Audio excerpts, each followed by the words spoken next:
Karate friends, welcome to Classics in Color. This is Mark Graves. Today I'm going to be talking about people who were cut open alive in ancient Alexandria.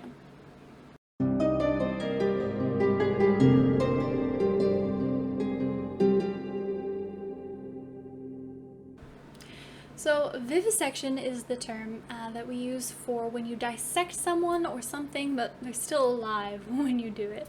So it's pretty grody thing. Get your grody boots on. This is going to be an interesting topic. So in the ancient world, you could get away sometimes with vivisecting animals, sad but true, depending on where you were living and what time period, and also dissection. You could, again, depending on the time and place, get away with it. So doctors were performing these things occasionally, trying to figure out what was going on inside of bodies.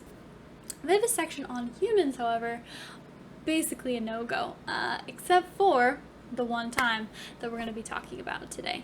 So first I'm going to give you a little bit of context.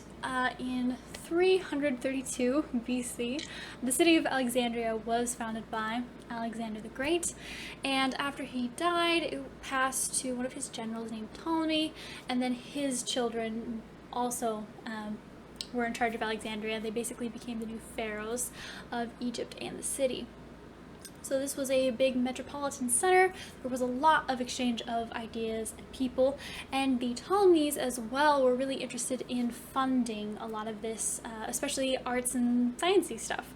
So they did this because they were trying to ride the coattails of Alexander, basically. They wanted to show everyone that they were just as cool as he was, because he was a very popular, very impressive figure, and they wanted to tie their reputation in with his. Just as in America today, say, a politician might say they're going to be the next Reagan, the next Lincoln, they're going to be just like Obama. They're going to try to tie themselves into somebody who already has a reputation that's really good to bolster their own. So the Ptolemies are basically trying to say, we're going to be just as good as Alexander.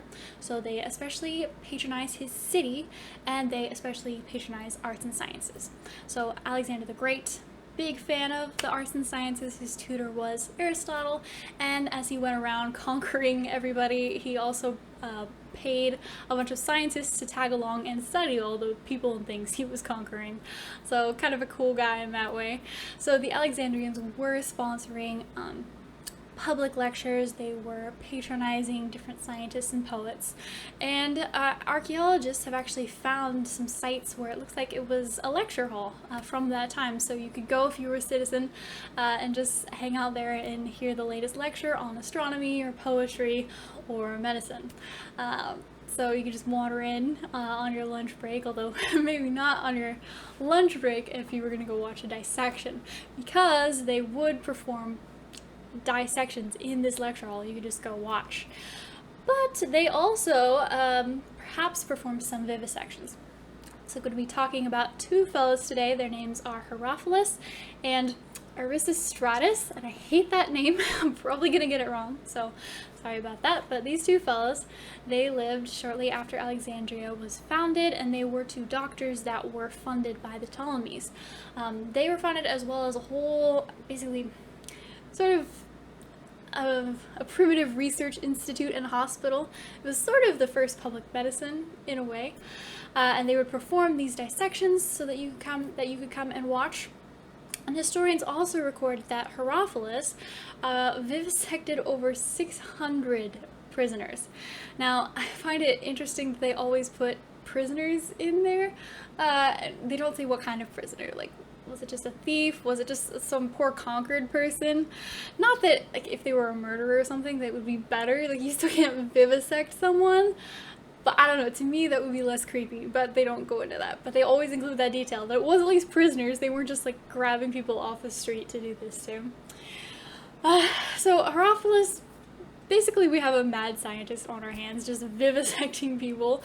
600 is quite a few, if that number is accurate. And modern scientists have weighed in and said the discoveries that he made would be very difficult to make if you weren't actually vivisecting someone. So we don't have to just take the ancient historians' word on this. Modern people have weighed in, and it's pretty likely that that's what he was up to. Now, this is a particularly weird situation because on the one hand, vivisecting people, bad. On the other hand, he had a medical practice where he healed people and he used his discoveries from vivisection in his medical practice, and the discoveries and the terms that he came up with are still in medicine today. Like, we still use them. So it's a weird situation for sure. But so some of his discoveries are, so he distinguished between the arteries, the veins, and the nerves. He figured out that those things are different, which no one had figured out before. They knew that there were some string things running through your body, but they didn't know what they were doing. And he figured out that the nerves are connected to the brain. So we kind of started to figure out that there was a nervous system and how that worked. And he dissected / vivisected the brain, so he discovered all these different regions and he named them, as well as the optic nerve. So he was dissecting eyes and figuring out how those were connected to the brain. And as a result of all this research, he postulated that the seat of the soul or consciousness or cognition, what have you, was in the brain, which was different from what most people thought at the time. Most people thought it was probably in the heart, maybe the gut, somewhere in this region, not so much up here. So that was kind of impressive that he did all that. And then to return to the arteries and veins, he figured out, one, that the heart was a pump. No one really knew why the heart did that thing. But if you're vivisecting someone, you can see, oh, it pumps here and then it goes. So he figured out heart pumps, and then he figured out that the pulse is connected to that pumping. So before this, no one had really paid any attention to the pulse, which is kind of weird, but he realized, oh, that must be actually kind of important. So he started to use the pulse as a diagnostic tool with his patients. And he used a tool that's actually pretty cool. It's called a water clock, because if you're going to be measuring a pulse, you can't just use a sundial for that. You need something that's going to be fairly accurate and that can also do fairly small periods of time. So he used this pretty cool device that I'll probably include a picture of. So there you have Herophilus and all his yucky, icky, but impressive glory.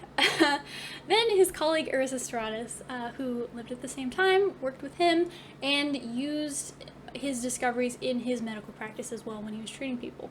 And we have a really bizarre but also great story about him. So the Pharaoh at one point was very concerned about his son, and he calls Erasistratus in and says, hey, my son's really sick and no one's even been able to figure out what's wrong. Can you take a look at him? Because he was funding Erasistratus and he knew he was doing all this groundbreaking research, so he wanted him to give it a shot. So Erasistratus goes into the prince and he takes his pulse. And from this, he's able to diagnose that he has love sickness.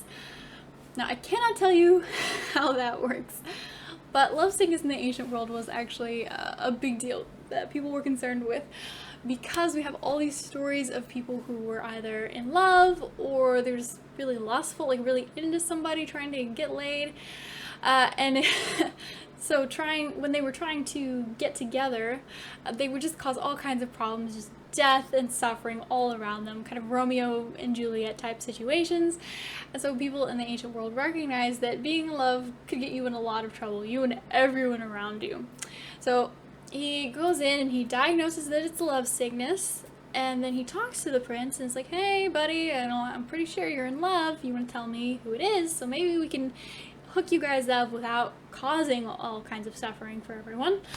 And after a while, the prince confesses, yeah, I'm in love with one of my father's wives, which is great. So Erasistratus is like, oh, that's so awkward, I don't want to have to go tell him this. So he gets a little tricky and he goes to the Pharaoh and he says, great news, I figured it out, your son has love sickness. And the Pharaoh's like, great, good job. Who's he in love with? Let's get this figured out. And Erasistratus, first, he says, what if I told you that he was in love with my wife? And the Pharaoh's like, easy. You just have to divorce your wife and then we give her to my son, and then happy ending for everyone. And Erasistratus then says, what if I told you it was one of your wives? And then the Pharaoh's like, because he has to set an example and he can't not do himself what he was going to tell Erasistratus to do, so he's kind of stuck. So he divorces one of his wives and gives her to his son. And that is supposed to be the happy ending.